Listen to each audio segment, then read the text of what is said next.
Hello दोस्तों, आज हम आपको एक ऐसे शख्स से मिलाने वाले हैं जो कि एक पृथ्वी की सुरक्षा के लिए, इंसानों की सुरक्षा के लिए एक मैसेज लेकर के चले हैं। तो मैसेज क्या है वो एक बार उन्हीं की जुबान से सुनते हैं, उनका क्या मैसेज है।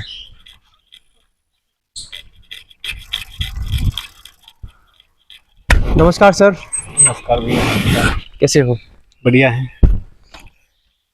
तो दोस्तों ये है सर, एक बार अपना नाम और पूरा एड्रेस बताइए, आप कहाँ से आए हो? जी मेरा नाम जितेंद्र झा और मैं मध्य प्रदेश भिंड का रहने वाला हूँ। जी। जी तो आपने यात्रा जो स्टार्ट की है, ये आपकी यात्रा का क्या उद्देश्य है?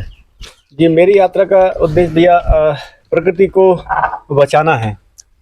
जी। और हम लोगों को आम जनता को ये सब पता नहीं कि हम जिस तरह प्रकृति का दोहन कर रहे हैं, इसके कारण जो आए दिन बीमारियां बढ़ रही हैं, गर्मी बढ़ रही है जी। और पानी की जो कमी हो रही है, ये इसी के कारण हो रहा है क्योंकि हम इस बात को समझ नहीं पा रहे हैं। हम दिनों रात अंधाधुंध पेड़ काट रहे हैं, अंधाधुंध जीव जंतु को मार रहे हैं, पानी का अनायास प्रयोग कर रहे हैं। तो बहुत सारी ऐसी चीज़ें हैं जो प्रकृति को नुकसान हो रही हैं, और प्रकृति को नुकसान होगा तो हम सबको नुकसान होगा। सही बात है। जी। देखिए, इनका एक मैसेज है, एक यात्रा, मनुष्य, थोड़ा फोकस करना इधर, मनुष्य और प्रकृति के बीच टूटे हुए रिश्तों को जोड़ने के लिए। जी। तो इसके विषय में बताइए जरा। सीधी सी बात है कि जब हम प्रकृति के नियम को नहीं पहचान पाते हैं और फिर प्रकृति के विरुद्ध हम काम कर रहे हैं। प्रकृति अपने हिसाब से काम करती है, प्रकृति ने बनाया, हमको बनाया है, तो प्रकृति सबको बनाने के सबके लिए बहुत दिया है। जी, तो जी। हम केवल प्रकृति से आप लोगों के जो जो चीजें हमको जो जरूरत की है वो सब प्रकृति हम रही है। प्रकृति क्या दे रहे हैं ये लोग समझा, आप कुछ नहीं कर सकते, कम से कम इतना कर सकते हैं कि प्रकृति जो चीजें हैं वो सेव करके रखे, बचा के। जंतु किसी भी जंतु को आप बेवजह मारें, पेड़ को ना काटें, और हो सके आप पेड़ पौधे लगाएं। ये सीधा सा हमारा एक सवाल है भैया। तो मैं भी कहना चाहता हूँ, देखिए, धरती पर हर वर्ष आपने देखा होगा, हर वर्ष नए रिकॉर्ड होते हैं। बारिश का रिकॉर्ड टूटता है, गर्मी का रिकॉर्ड टूटता है, नहीं, आंधी तूफान का रिकॉर्ड टूटता है। सारे रिकॉर्ड सिर्फ इस वजह से टूटे हैं क्योंकि प्रकृति डिसबैलेंस हो रही है। जी। पेड़ काटे जा रहे हैं। हाँ। जीव जंतुओं की हत्या हो रही है। बिल्कुल। तो लोग इस तरफ बिल्कुल ध्यान नहीं देते हैं। अब की बार, आज तारीख है 1 जुलाई 2024, आज डेट है दोस्तों। इस वर्ष गर्मी का रिकॉर्ड टूटा है। न्यूज में देखा होगा आपने, सबसे ज्यादा रिकॉर्ड टूटा है गर्मी का, और जिसका कारण यही है वृक्षों की कमी और क्या बोलते हैं उसको, ग्लोबल वार्मिंग और पानी का। हाँ बिल्कुल सही बात। ग्लोबल वार्मिंग सबसे बड़ा कारण है ये। बिल्कुल, आपने बिल्कुल सही कहा। तो उसके विषय में जरा बताइए आप।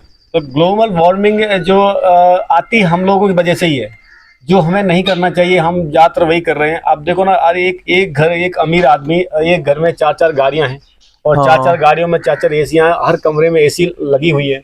तो इसमें से कार्बन निकलता है, हीट निकलती है, जो हमारे वायुमंडल को नुकसान पहुंचाती है। एसी में से बहुत ज्यादा, बहुत सी ऐसी चीजें, हम जितना पावर का उपयोग जितना ज्यादा करेंगे उतना ही ज्यादा हीट बनेगी, कार्बन उत्पन्न होगा, और इससे हमारा वायुमंडल टूटता है। तो दोस्तों, हम चाहते हैं कि अब ये तो शायद बंद नहीं हो सकता, लोग नहीं कर सकते, लेकिन हम जितने ज्यादा पेड़ पौधे लगा सकते हैं वो हम खुद करें और औरों से करवाएं।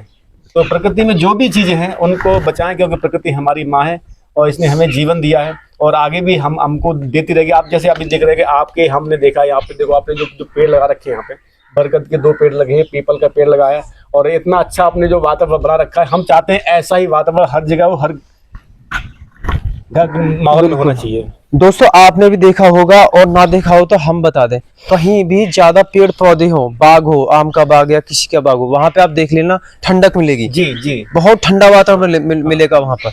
उसका कारण यही है, पेड़ का जो टेम्परेचर होता है वो लगभग 20-25 डिग्री के आसपास रहता है। वो अपने वायुमंडल में भी ठंड फैलाता रहता है। बिल्कुल।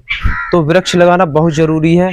और देखिए, हमारे आसपास काफी वृक्ष हैं, और हमारा भी प्रयास है लोगों से बोलने का कि बारिश का मौसम शुरू हो चुका है, इस मौसम में भी अधिक से अधिक वृक्ष लगाएं। तो भैया, आपकी यात्रा कब स्टार्ट हुई थी? 29 फरवरी 2024, लगभग 4 महीने हो गए। तो लगभग आप किस जिले से होते हुए आए हो, एक बार बताना जरा। मध्य प्रदेश ग्वालियर से ये यात्रा चालू की थी। और ग्वालियर से जी, और जैसे उज्जैन, इंदौर, खंडवा, विदिशा होते हुए रीवा, पन्ना, सतना, फिर हम यूपी में आए, प्रयागराज, जी। प्रयागराज से फिर जौनपुर, बनारस, इधर आजमगढ़, बलिया फलिया, इधर से पूरा कवर करते हुए ये पूरब का पूरा हो गया कवर। अब लगभग 20-21 जिला यूपी के आपके हो गए, और आगे भी यूपी का कवर करना है। उसके बाद उत्तराखंड घुसेंगे, उत्तराखंड से जहाँ तक हम पहुँच पाएंगे, जहाँ तक पहुँचने की कोशिश करेंगे, हम हमारा संदेश जहाँ तक पहुँचा सकते हैं वहाँ तक पहुँचाने की कोशिश करेंगे। तो दोस्तों इस समय भाई हैं, हमारा गांव है डबका, तहसील अनूपशहर, डिस्ट्रिक्ट बुलंदशहर। सो यहाँ से अब ये निकलने वाले हैं अलीगढ़ के लिए। जी। अलीगढ़ के बाद आपका रूट कहाँ पे है? अलीगढ़ के बाद फिर बुलंदशहर, बुलंदशहर से मेरठ, मेरठ से दिल्ली, दिल्ली गाजीबाद, ऐसे होते हुए फिर वापस आएंगे रामपुर, रामपुर से सीधा इधर उत्तराखंड में। चलिए दोस्तों इनकी पहचान कर लें, और देखिए इनकी जो भी हो सके छोटी बड़ी जो भी आप मदद कर सको वो भी जरूर करना। जी। तो थैंक यू जीतू भैया, थैंक यू सर। अपनी यात्रा को आप स्टार्ट कीजिए दोबारा। आपने इतना कीमती वक्त हमें दिया, हमारी बात को समझे। हम भी दोस्तों सबसे यही कहना चाहते हैं, जिस तरह विवेक भाई ने हमारी बात को समझा, इसलिए हर व्यक्ति बात का हर व्यक्ति मेरी बात को समझे, क्योंकि ये बहुत जरूरी है। क्योंकि अब आने वाले समय इतना ही भयावह आने वाला है, अगर हम ऐसे ही चलते रहे तो हमें अपने आप में बदलाव करना पड़ेगा, तब जाके हम प्रकृति को थोड़ा बदल पाएंगे, और तब जाकर के हमको थोड़ा आराम मिलेगा। आप ज्यादा नहीं, कुछ समय अपने प्रकृति माँ के लिए निकालें, और फिर देखना इसके कितने अच्छे फल हमको मिलने वाले हैं। चलो तो ठीक है सर, थैंक यू। विदा करते हैं आपको।